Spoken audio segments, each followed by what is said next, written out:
mengembalikan semua yang hadir di kehidupan kita kepadanya sampai habis nol. Ketika kita sudah benar-benar nol, nah disitulah kita akan penuh dengan keajaiban. Kehidupan kita akan penuh dengan keberkahan. Kita akan penuh dengan keberlimpahan tanpa ada maksud dan tujuan untuk meraih atau mengejar itu semua.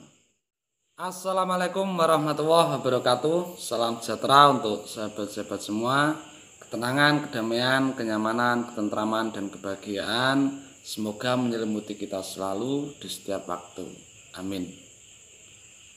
Ini sangat penting ya. Di dalam hidup itu sebenarnya kita itu hanya butuh ketenangan, kedamaian, kenyamanan, kebahagiaan. Hanya itu.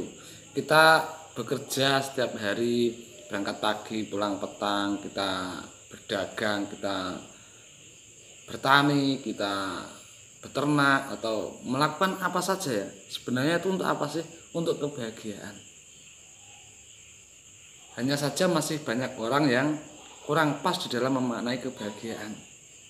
Atau kurang pasnya itu banyak orang yang masih menyandarkan kebahagiaan itu pada objek materi. Sehingga apa yang tadinya disangka itu adalah sesuatu hal yang akan membuat dia bahagia, ketika tercapai memang benar dia bahagia, tapi biasanya itu sementara, nggak lama, paling hitungan bulan, nanti akan hilang rasa bahagia itu, akan berganti lagi dan akan mencari kebahagiaan yang berwujud lain atau berbentuk lain. Oke, di sini saya akan sharing sebuah mantra yang sangat ajaib, atau amalan juga boleh, tapi kurang tepat kalau disebut amalan ya, karena kalau kata amalan itu identiknya ke semacam apa ya, kita membaca ayat, kita yang berbahasa Arab itulah, atau seperti aurat-aurat itu ya, dzikir, wirid itu. Tapi sebenarnya ya sama saja. Cuman karena ini bukan ke Arab-Araban ya, ini sesuai dengan bahasa kita, jadi ya saya sebut mantra saja. Dan ini saya sebut sebagai mantra ajaib. Mantra ini sudah banyak yang menggunakannya, sudah banyak yang memakai atau mengaplikasikan mantra ini sebagai sarana. Orang-orang yang sudah tahu ini ya, sebagai sarana atau teman atau pendamping atau apa ya, alat juga bisa, kendaraan di dalam menapaki perjalanan hidup ini.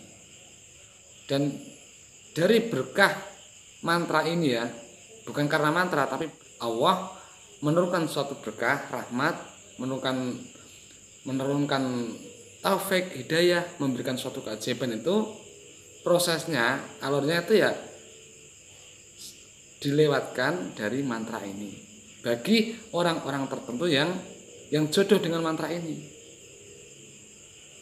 Nah, kita kembali ke jodoh-jodohan juga ya, tapi banyak yang jodoh karena mantra ini arahnya tuh pas. Saya katakan pas, saya katakan arahnya tuh benar, lurus itu karena apa? Arahnya tuh lillah. Artinya lillah itu kepada, maring. Lillah itu berarti lillah itu kepada Allah. Inilah yang benar. Apapun itu kalau arahnya itu lillah pasti benar, pasti baik. Dan mantra ini bukan suatu alat atau semacam sarana untuk memenuhi ambisi ego kita, bukan ya. Bukan sekedar hanya untuk menuruti atau memenuhi apa yang kita inginkan. Ini perlu dipahami ya. Kita pelan-pelan kita pahami. Karena mantra ini sebenarnya hakikatnya adalah sebagai sarana kita untuk kita bisa kembali ke kesejatian diri kita. Mantra ini kita jadikan sebagai sarana, sebagai perantara kita atau kendaraan kita kembali kepada Allah, ilaihi rajiun, sejak kita masih hidup. Lantas apa hubungannya dengan keajaiban, dengan keberkahan, dengan keberlimpahan, kemakmuran? Jelas ada. Karena ketika seseorang itu sudah kembali ke kesejatian dirinya ya, artinya sudah kembali ke asalnya, kepada sang sumber, sudah benar-benar ilaihi rajiun, sudah kembali kepada Allah yang maha suci, maka ya di situ tuh penuh dengan keajaiban. Semua apa yang dibutuhkan tuh ada, karena semua bersumber dari situ. Misal katakanlah rumah ini adalah tempat asal kita, dan semua yang ada di luar rumah ini itu bersumber dari sini. Kemudian semua juga akan kembali ke sini. Ketika kita berada di luar rumah, misalnya ya, dan kita dalam keadaan kekurangan, kita sedang membutuhkan sesuatu yang di luar itu tidak ada, tapi di sini ada. Maka ketika kita sudah kembali ke dalam rumah ini, nah sesampainya di sinilah kita akan menjadi makmur, kita akan menjadi penuh dengan keberkahan, hidup kita akan menjadi berlimpah. Karena di sini, di dalam sang sumber ya, semua ada. Apa yang kita butuhkan ada di sini, semua bersumber dari sini. Logikanya seperti itu. Oke, mungkin ini agak panjang ya, tapi tolong sabar sedikit. Karena ya memang di dalam belajar, di dalam memahami sebuah ilmu itu jangan tergesa-gesa. Jangan sampai kita terjebak pada ambisi maunya itu yang to the point. Padahal itu sebenarnya jebakan ego, jebakan ambisi kita. Mbok ya langsung disampaikan aja mantranya apa, kadang-kadang kan gitu.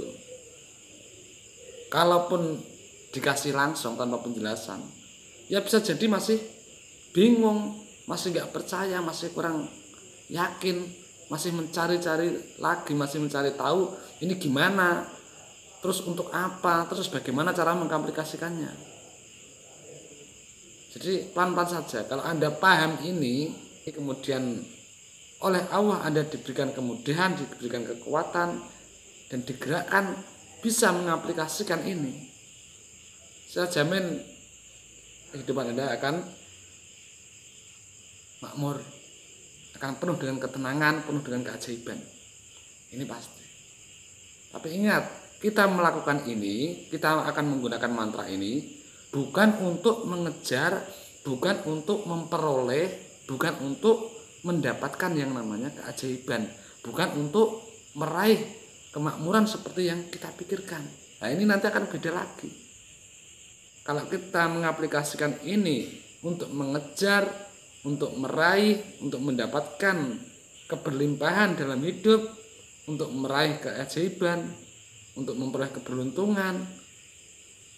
Nah, ini kita sudah beda lagi. Berarti kita sudah keluar dari yang sebenarnya. Kita menyimpang dari lillah, kan gitu.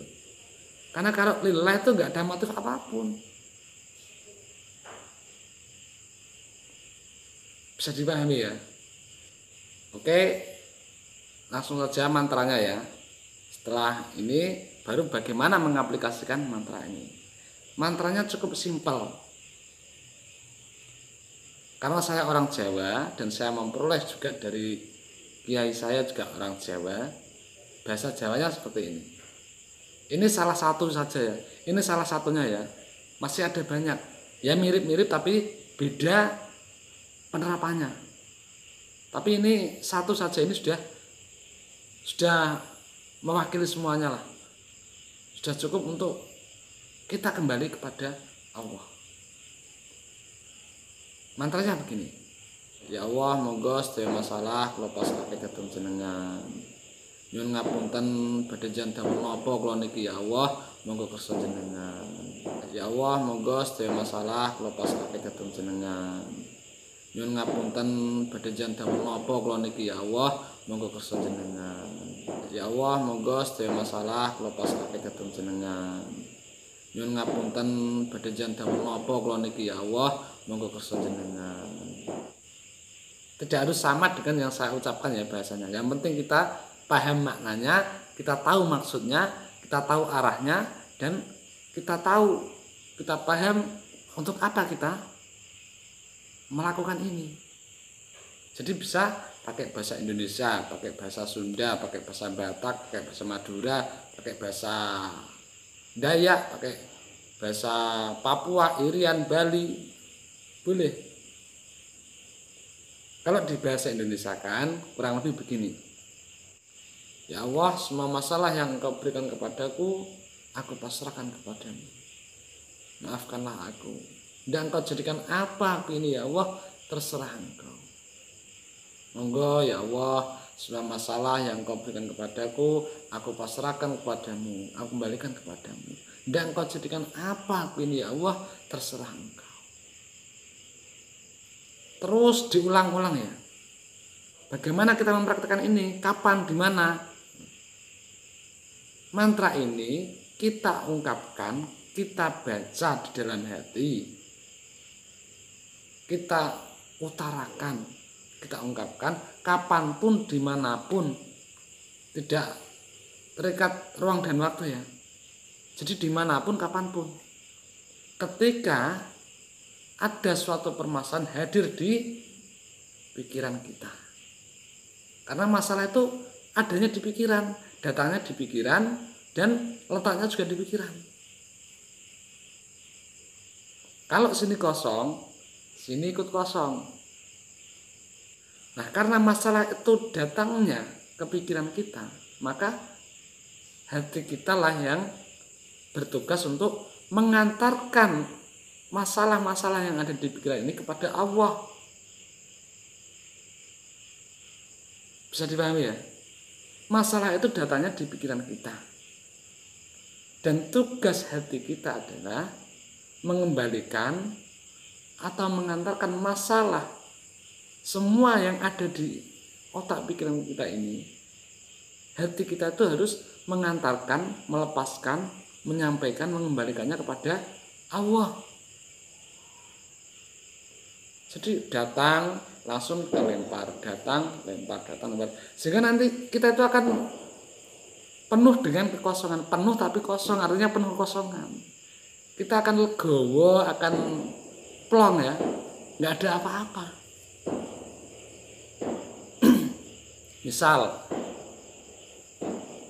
misal ya, kita sedang duduk-duduk, tiba-tiba kepikiran masalah hutang, entah hutang bank atau hutang sama rentenir misalnya ya. Nah saat itu juga jangan terus dicerna di pikiran kita, tapi langsung kita lepas, langsung kita pasrahkan. Monggo silakan ya Allah, aku pasrahkan masalah hutangku kepadamu. Maafkanlah aku, dan Engkau jadikan apa aku ini ya Allah, terserah Engkau. Silakan ya Allah, masalah hutang ini ya Allah, saya tidak tahu, aku pasrahkan semua kepadamu. Dan Engkau jadikan apa aku ini ya Allah, terserah Engkau. Terus begitu. Kemudian kadang-kadang ya, atau sering, atau memang sudah kebiasaan ya, kepikiran masalah hutang belum selesai, ada lagi tamu yang datang, masalah keluarga misalnya, entah apapun bentuk masalahnya, tiba-tiba datang ke pikiran kita. Maka ya langsung hati kita harus melempar, harus mengantarkan masalah ini kepada Allah. Kita kembalikan kepada Sang pemilik segalanya. Monggo silakan ya Allah, masalah keluarga aku pasrahkan kepadamu. Dan Engkau jadikan apa aku ini ya Allah, terserah Engkau. Maafkanlah aku, ampunilah aku. Ini kata-katanya boleh tidak berurutan ya. Yang penting itu tadi, kita paham karpe, paham arah, maksud atau tujuannya kita melakukan ini, yaitu kita sebagai jembatan segala sesuatu yang hadir di depan kita, sebagai jembatan untuk kembali kepada Allah, atau kita bertugas untuk mengembalikan segala sesuatu yang hadir di kehidupan kita kepada Allah. Jadi kita itu sebagai pelayan, sebagai jembatan, sebagai jalan, hanya sebagai apa ya? Ya hanya sebagai perantara perjalanan lalu lalang takdir Gusti Allah itu. masalah keluarga datang, belum selesai timbul masalah lagi, masalah pekerjaan, masalah kantor, masalah apa, langsung kita kembalikan, langsung kita pasrahkan kepada Allah. Monggo ya Allah, silahkan, masalah saya dengan pekerjaan saya, masalah saya dengan teman sekantor saya, aku pasrahkan kepadamu, maafkanlah aku, ampunilah aku, dan engkau jadikan apapun ya Allah, terserah engkau. Tapi ini kita ungkapkan di dalam hati kita ya, dengan rasa yang tulus, dan kita jiwai kata-kata ini, mantra ini. Sangat sepele ya, sepertinya kesannya sangat sepele ya. Mosok mantra kok cuman seperti itu. Ya, memang sesepele ini, sesimpel ini. Tapi saya sudah mempraktekkan bertahun-tahun, saya sudah melakukannya, sudah mengamalkannya. Dan saya sudah mengalami hal-hal yang bagi saya itu sangat luar biasa. Sesuatu hal yang tidak bisa saya peroleh di bangku sekolah formal, saya bisa memperolehnya. Seiring berjalannya waktu dalam proses saya mengaplikasikan ini. Sesuatu hal, masalah yang saya tidak bisa menyelesaikan secara akal logika kita, saya tidak mampu, bisa selesai.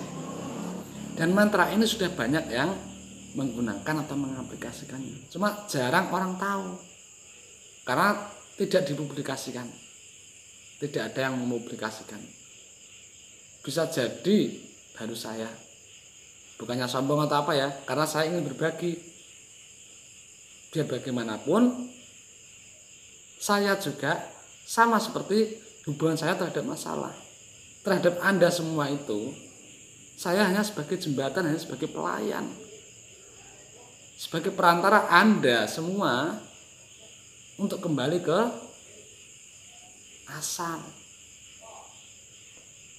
Jadi masing-masing diri kita sebenarnya ya tugas kita sebagai pelayan, juga sebagai perantara, sebagai jembatan, sebagai jalan, segala sesuatu yang ada di dunia ini yang dihadirkan di kehidupan kita untuk kembali kepada Allah. Bahkan diri kita, jasad kita, fisik kita ini juga harus kita serahkan, kita kembalikan kepada Allah, kepada yang punya. Hakikatnya seperti itu. Jadi sekali lagi mantranya sesimpel itu ya. Silahkan ya Allah, semua masalah yang kau berikan kepadaku, aku pasrahkan kepadamu. Dan engkau jadikan apapun ya Allah, terserah engkau. Monggo masalah hutang-hutang saya, masalah saya dengan rentenir, masalah saya dengan perbankan, masalah saya dengan si A, si B atau siapapun ya, aku pasrahkan kepadamu ya Allah. Maafkanlah aku, ampunilah aku. Dan engkau jadikan apapun ya Allah, terserah engkau. Terus seperti itu ya, selama kita terjaga. Ketika kita nyapu, kita kepikiran masalah, langsung kita aplikasikan, kita gunakan mantra itu. Ketika kita cuci piring, cuci baju, ketika kita sedang bekerja, beraktivitas apapun ya, kita berjualan,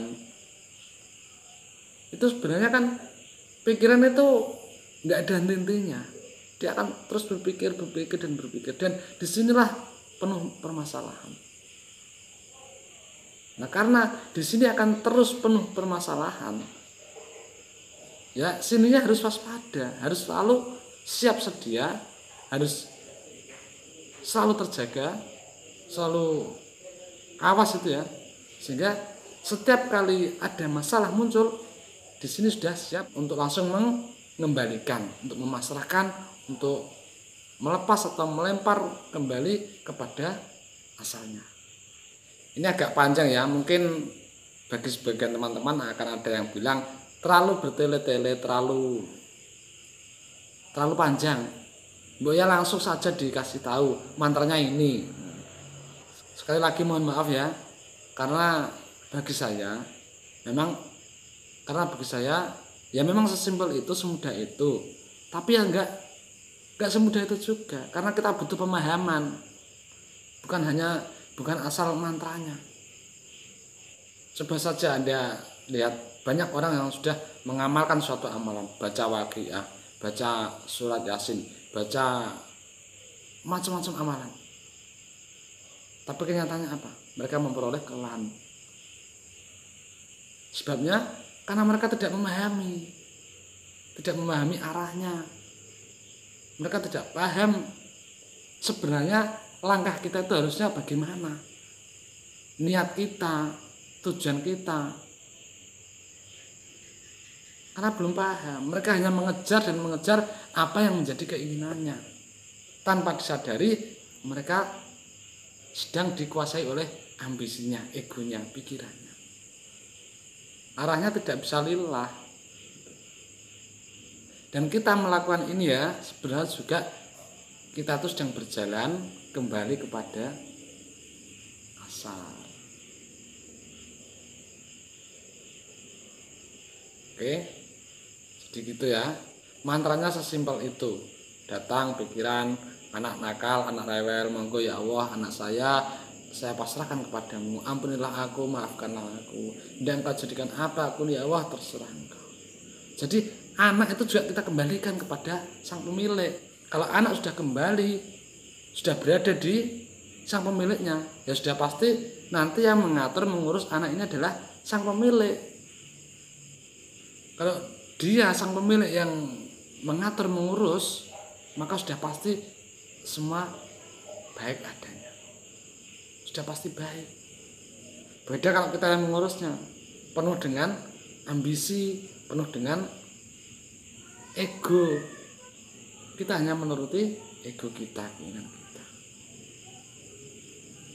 Datang lagi masalah, langsung kembali. Datang lagi masalah kepikiran kita, langsung kita lepas dan lemparkan. Monggo silahkan ya Allah, masalah ini, masalah itu, semua masalah aku pasrahkan kepadamu. Maafkanlah aku, ampunilah aku. Dan Engkau jadikan apa aku ya Allah, terserah Engkau. Terus seperti itu ya. Ketika kepikiran apapun, langsung kita pasrahkan, kita kembalikan. Kita masa bodoh. Jangan terlalu di otak-atik lagi ya. Kalau Anda ngotak-atik lagi nih, nanti masuk kita nggak berpikir, masuk kita nggak berusaha gimana caranya. Nah ini nanti kita akan keluar lagi dari pengaplikasian ini. Kita akan kembali ke keruwetan yang semula. Nah ini tujuannya untuk menggambarkan kita ke kemurnian, ke keheningan. Nah, kalau kita mengotak-atik lagi, kita akal-akalin lagi ya nggak bisa. Jadi sebagai masa bodoh, monggo ya Allah, sedaya masalah kula pasrahke dhateng jenengan. Kula mboten ngertos, nyuwun ngapunten badhe janda menapa kula niki ya Allah, monggo kersa jenengan. Silahkan ya Allah, semua masalah pasrahkan kepadamu. Maafkanlah aku, ampunilah aku. Dan Engkau jadikan apa pun ya Allah, terserah Engkau. Terus seperti itu ya. Datang lagi langsung kita pasrahkan. Datang masalah di pikiran kita pasrahkan. Terus seperti itu dimanapun, kapanpun. Dari sejak bangun tidur sampai menjelang tidur lagi. Kemudian ini penting saya ingatkan sekali lagi ya. Ketika kita melakukan ini, apapun masalah kita, jangan ada motif karena bertujuan untuk supaya masalah kita selesai. Apalagi karena kita ingin memperoleh keajaiban. Nah ini nanti beda lagi. Kita akan salah lagi arahnya nanti. Masalah hutang kita, masalah rumah tangga kita, masalah keajaiban atau apapun, udah masa bodoh itu terserah Allah. Itu urusan Allah, bukan urusan kita. Urusan kita hanya perlu kembali kepadanya. Urusan kita hanya perlu mengantarkan, mengembalikan semua yang hadir di kehidupan kita kepadanya sampai habis nol. Ya meskipun memang ketika kita sudah benar-benar nol, nah disitulah kita akan penuh dengan keajaiban. Kehidupan kita akan penuh dengan keberkahan. Kita akan penuh dengan keberlimpahan. Ini pasti. Tanpa ada maksud dan tujuan untuk meraih atau mengejar itu semua. Oke, bisa diterima dan bisa dipahami ya. Mudah-mudahan. Ya kalaupun enggak sekarang ya mungkin di lain waktu tiba-tiba akan dipahamkan oleh Allah. Amin. Oke, sampai di sini semoga bermanfaat. Ya mungkin nanti lain kali saya akan sharing mantra yang lain juga. Yang penting ini saja dulu diaplikasikan. Enggak usah lama-lama, coba 10 hari, bahkan 1 minggu. terus setiap hari Anda lakukan ini. Saya nggak tahu apa yang akan terjadi, tetapi yang pasti ada keajaiban. Tanpa kita kejar, tanpa kita tuju, tanpa kita minta, tanpa kita harap, tanpa kita jadikan sebagai motif di dalam mengaplikasikan ini. Oke, sampai di sini. Semoga bermanfaat. Wassalamualaikum warahmatullahi wabarakatuh.